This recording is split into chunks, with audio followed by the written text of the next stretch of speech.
warnanya nggak lain nih. Anggapnya ini ya. Bagaimana cara perawatannya ya? Kita nggak langsung karena habis mandi gosok langsung, habis itu dikeringin kasih obat, nggak begitu. Jadi ada ya, kita mau membersihkan lukanya dulu. Kalau bisa kita rendam, kalau memang protein-proteinnya banyak dia seperti bersisi.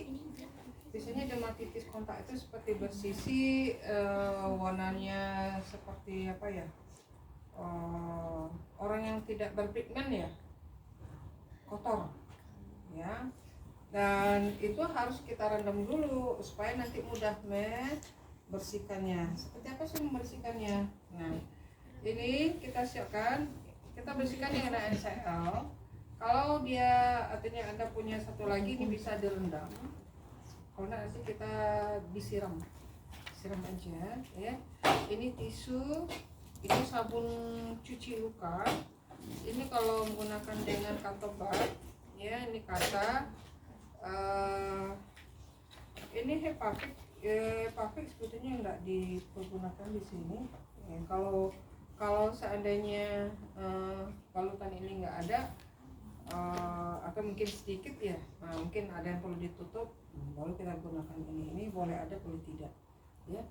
Kemudian ini hidrokortison, nah ini untuk obat topikal ya, seperti eksim, alergik ya, seperti yang diceritakan tadi di lokal ya. Nah ini bengkok biasa lah. Oke. Nah, selain dari NaCl, kita juga bisa menganjurkan pasien adanya PK, namanya serbuk PK. Bisa dibeli di apotek juga ada, atau di rumah obat juga ada ya. PK namanya, dia seperti saset. Nah, caranya adalah kita masukkan dulu beberapa serbuk itu ke tempat penampungan air. Kemudian kita tuangkan separuhnya mungkin untuk mengatur warnanya, baru ditambahkan dengan air biasa sampai warnanya pink. Itu kita atur, dan tidak boleh terlalu ungu atau merah pink, kan ada pekat ya. Misalnya jangan warnanya seperti ini, jangan pula ungu ya, dia harus pinknya soft ya, karena kalau makin tinggi makin pekat warnanya, konsentratnya mungkin akan bertambah dan juga dia bisa menyebabkan iritasi. Itu yang harus kita perhatikan. Dan PK ini sering juga kita gunakan untuk rendam dulu pada luka post operasi atau operasi untuk CA reti misalnya, atau kanker pada anus. Nah, ini pasien harus direndam dulu misalnya kan. Jadi ada besen nanti yang bisa juga seperti ini. Kemudian ini bisa didudukkan pasien ya, atau agak dijongkokin ya, seperti jongkok kalau sakit sebetulnya. Atau dia juga sebetulnya ada seperti kloset tempat duduknya, mirip seperti kloset tingginya, dan supaya ininya tidak meregang ya.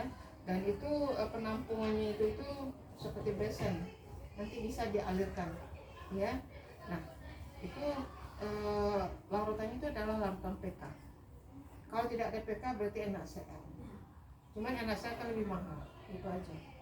Kalau untuk ini misalnya 500 mungkin baru sampai segini. Dia tentu harus bisa basah ke ekornya. Nah bisa aja 5 atau 6 ya, NaCl baru bisa dia basah ekornya. Nanti dia dibersihkan palingnya, jadi tidak digosok, tidak apa, dia biar aja lepas. Kalau ada kotoran lepas, kemudian paling nanti kita usap-usap dengan satu lembar kasar begini aja. Jadi bukan digosok, bukan supaya tidak terjadi kerusakan selnya lebih ini. Karena CA, yang namanya CA itu sel-selnya itu terutama juga jaring-jaring bagian dalam kulit tubuh darah itu rapuh biasanya. Nanti ada juga contoh ini, misalnya pada pasien CLAME, saya contohkan nanti bagaimana cara membersihkannya. Karena ini juga sebetulnya sejenis obat topikal juga ada dipasang di sini. Kita bersihkan, kemudian seperti apa olesannya nanti kita contohkan ya. Nah seperti ini nih ya. Ini pasirnya sudah direndam, misalnya kita mau bersihkan ya, mau bersihkan. Ini sebetulnya handuk tidak perlu ya, cuma mungkin handuk ini untuk ke badan pasien jangan basah, atau ke tempat tidur jangan basah, itu juga dicuci dengan kalau untuk melap luka bukan dengan handuk, karena handuk ini debunya banyak.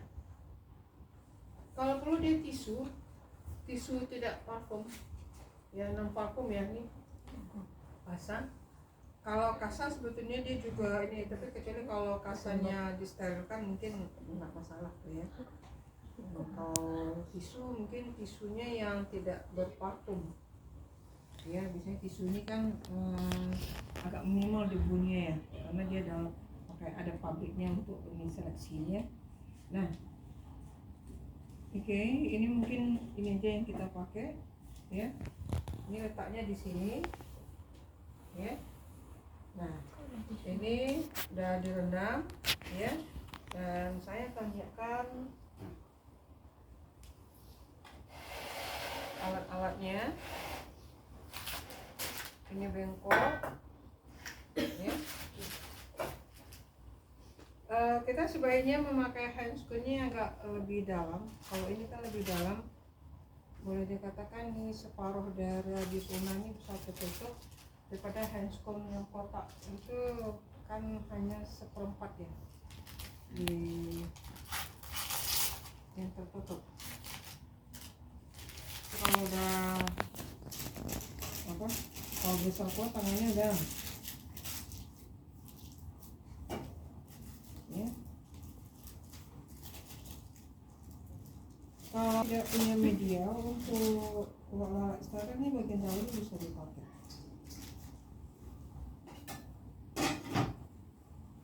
ya.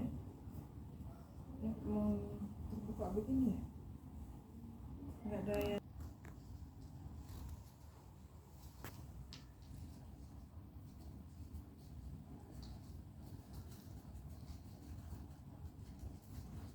ini area ini masih steril. Ini apa? Ada nampak kalau duduk di bawah nampak? Nampak? Kalau saya taruh itu nampak? Enggak. Ya kalau enggak berdiri, Bu.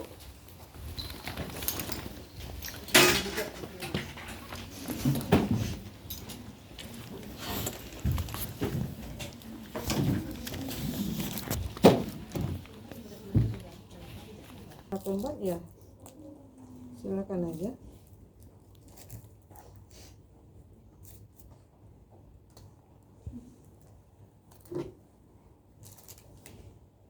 Tapi nanti mungkin bisa aja saya memberikannya dengan ini ya, dengan tangan, tergantung kenyamanan. Kadang-kadang kita dalam bekerja sering trouble juga kayak gini, trouble nih.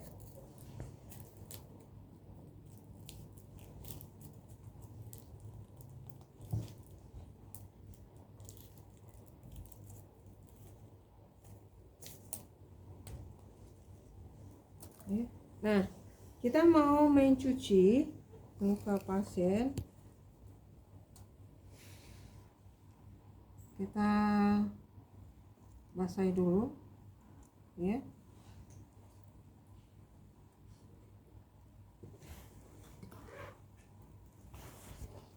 Anda boleh memakai sebelah atau ini ya, keduanya boleh ya. Disiram ya, kemudian kita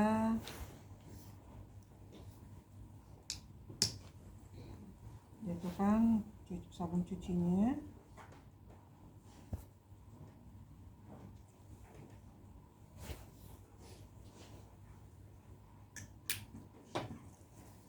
Nah, cara membersihkan lukanya ya, kita cukup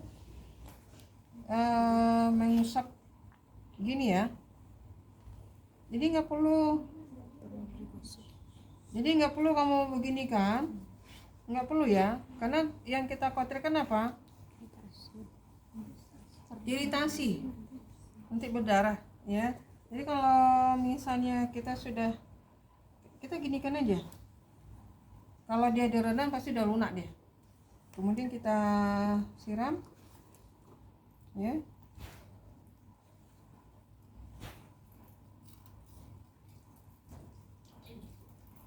Jadi tidak menekan.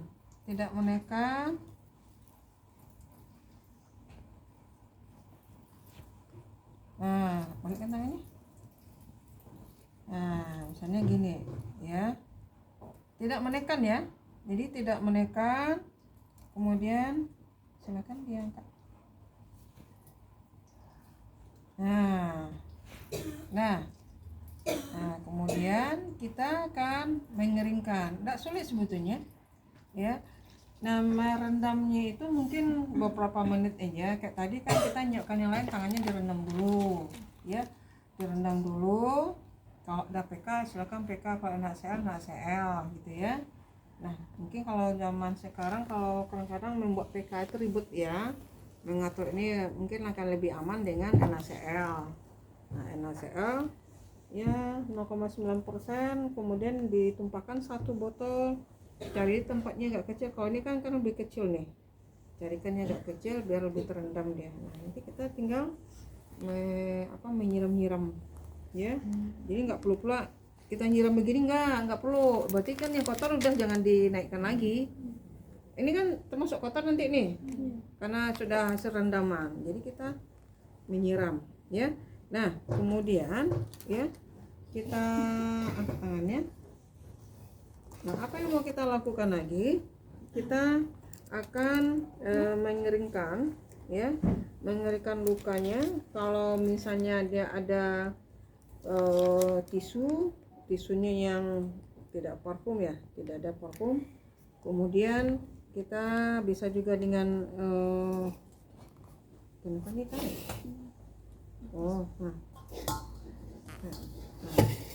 Kalau misalnya ada kasa silakan ya. Nah, sambil kita menilai luas luka, keadaan luka, seperti apa gambarannya, apakah ada jaringan nekrotiknya, apakah sudah ada perbaikan selnya. Nah, itu juga harus diperkirakan. Jadi sambil kita nyiapkan obat, kalau misalnya ada berupa keropeng-keropeng gitu ya, kalau mau selain dari itu obatnya ya nanti kan saya sesuai dengan ordernya medis ya. Misalnya gini, kenapa ditutup? Yang pertama kan bisa menyerap air ya, bisa menyerap air dan juga untuk melindungi debu ya. Nah, sementara kita menyiapkan alat yang lain, kita ya misalnya obat ya, ada obat ini ya.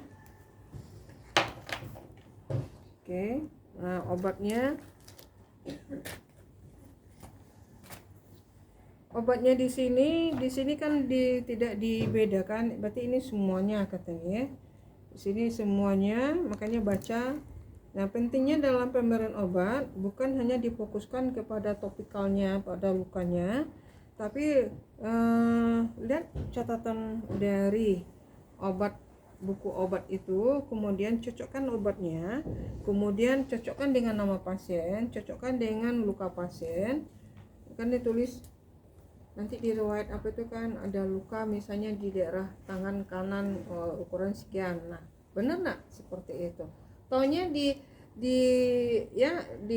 status pasien lukanya di tangan, yang kamu kerjakan di kaki misalnya, kan nggak sesuai. Itu juga penting ya, makanya benarnya pemberian obat itu termasuk jadi lokasi ya, dosisnya ini benar nih. Ini kan ada beratnya 5 gram, ini beratnya 5 gram, dosisnya 2,5%, 2,5%, hidrokortisonnya 2,5%, beratnya ini adalah 5 gram. Jadi yang dilihat adalah 2,5%-nya. Kalau ini sebetulnya tergantung besar kecilnya. Kalau lebih besar bisa aja dia 10 mg ya. Nah, dosisnya mana ini ya? 2,5%. Hidrokortison 2,5%, nampak? Nah, oke, kalau kandungannya itu sebetulnya nggak perlu ini ya. Ya.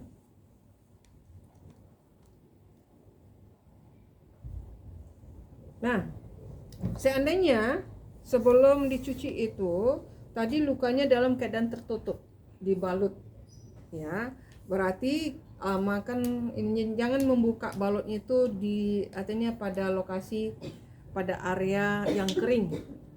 Artinya luka belum direndam, jangan dibuka dulu. Jadi biarkan dia direndam dengan kasa penutup itu supaya apa? Nanti dia lepas sendiri keropeng-keropeng itu dan Anda membukanya lebih mudah. Makanya direndam. Ya. Jadi direndam salah satunya tadi adalah kalau lukanya tidak tertutup, berarti lukanya itu yang keropeng-keropeng itu yang terbuka kita harapkan. Tapi kalau lukanya tertutup, dengan tertutup itulah dengan balutan kasa itulah kita rendam dia, nanti kita tinggal membukanya lebih enak. Ya.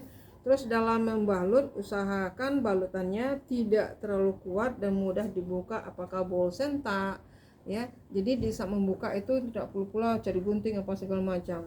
Ya, yang praktis dan tidak bikin orang lain atau kita sendiri akan ribet dalam hal membuka balutan itu, ya. Nah, setelah selesai kita mau memasukkan obatnya. Berarti ini kan handscoonnya sebelah sebelah kiri tinggal lagi. Ya nggak ada masalah, kita kalau hanya satu, ya. Tapi kalau misalnya ada handscoon lain,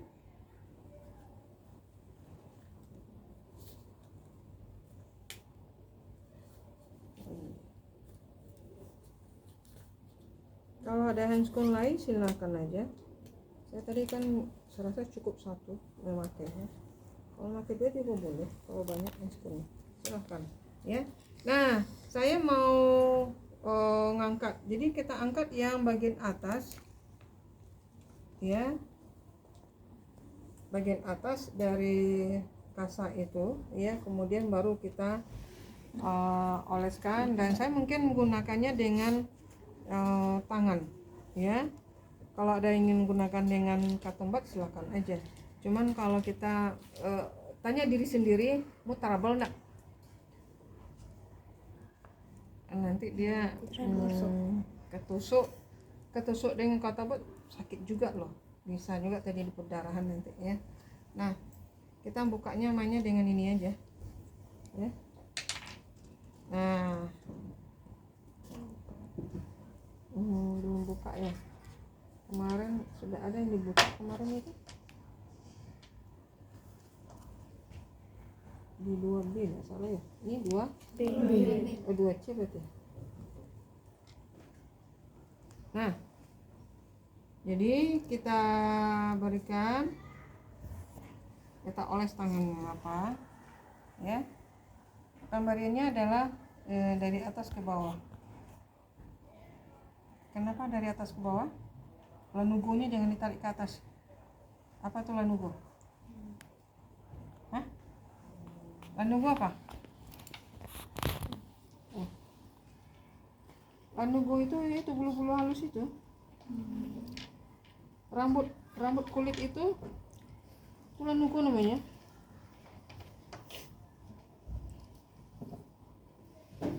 Punya kan? Punya.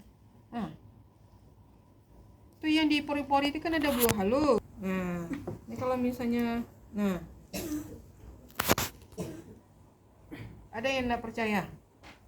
Coba saya mau obat misalnya gini, saya gini kan. Coba apa yang terasa?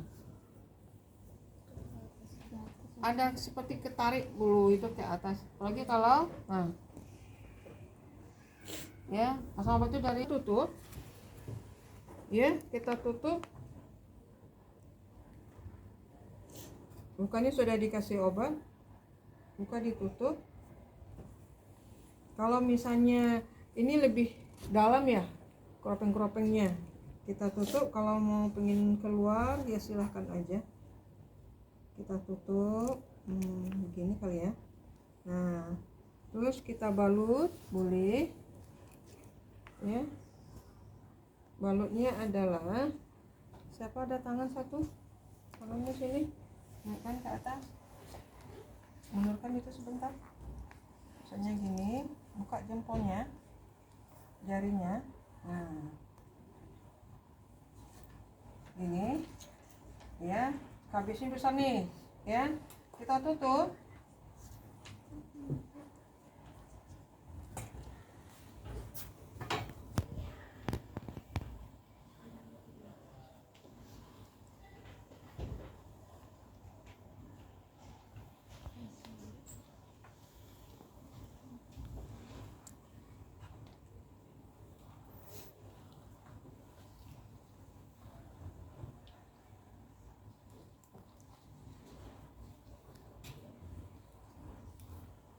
Oke, nah kita ikat. Mana guntingnya nak? Ada gunting? Lupa saya tadi. Ada gunting sini? Gunting? Tadi ada? Tadi ada, Bu. Tadi ada.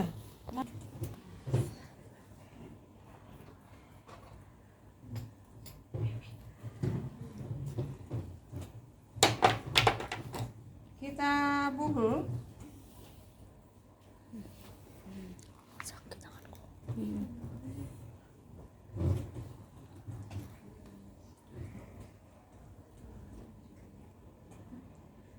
Buhulnya jangan buhul mati, buhul sentak aja.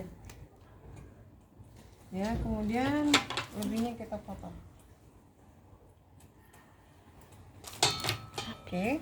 Nah, jadi Bu, kok kesannya nih? Perhatikan juga dalam perawatan luka jangan menimbulkan HDR-nya pasien.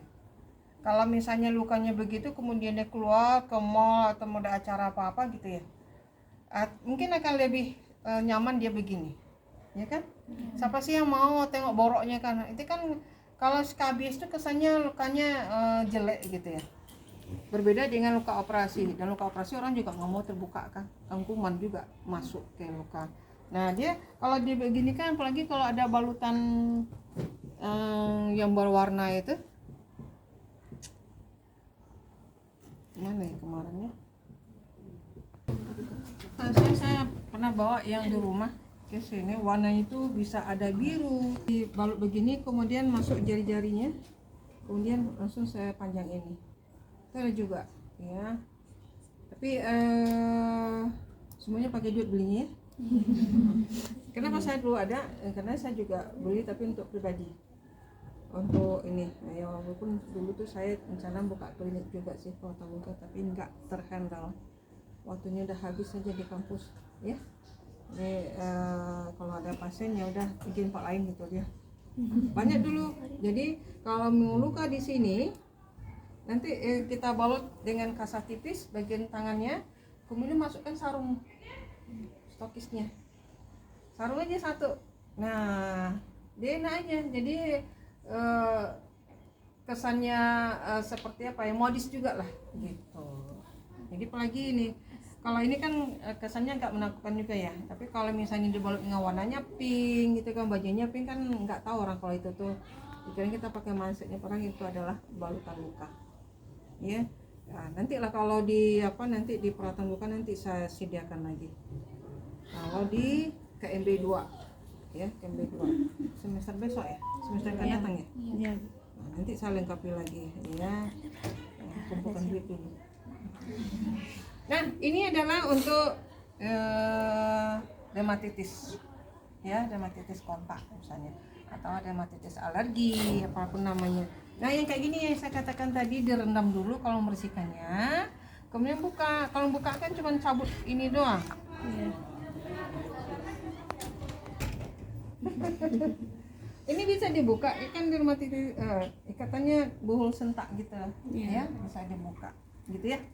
Jadi pas ini kita buka, jadi nggak perlu pula cari gunting apa segala enggak. Jadi tergantung kita. Kalau ingin tidak ribet dalam perawatan luka, ini awalnya balutannya jangan diribet-ribetin. Oh dibuhul nanti takut lepas ya, nggak mungkin lah ya. Kalau buhul sentak ini juga nggak seburuk apa yang dibayangkan, kecuali kalau tidak ada ikat itu ya.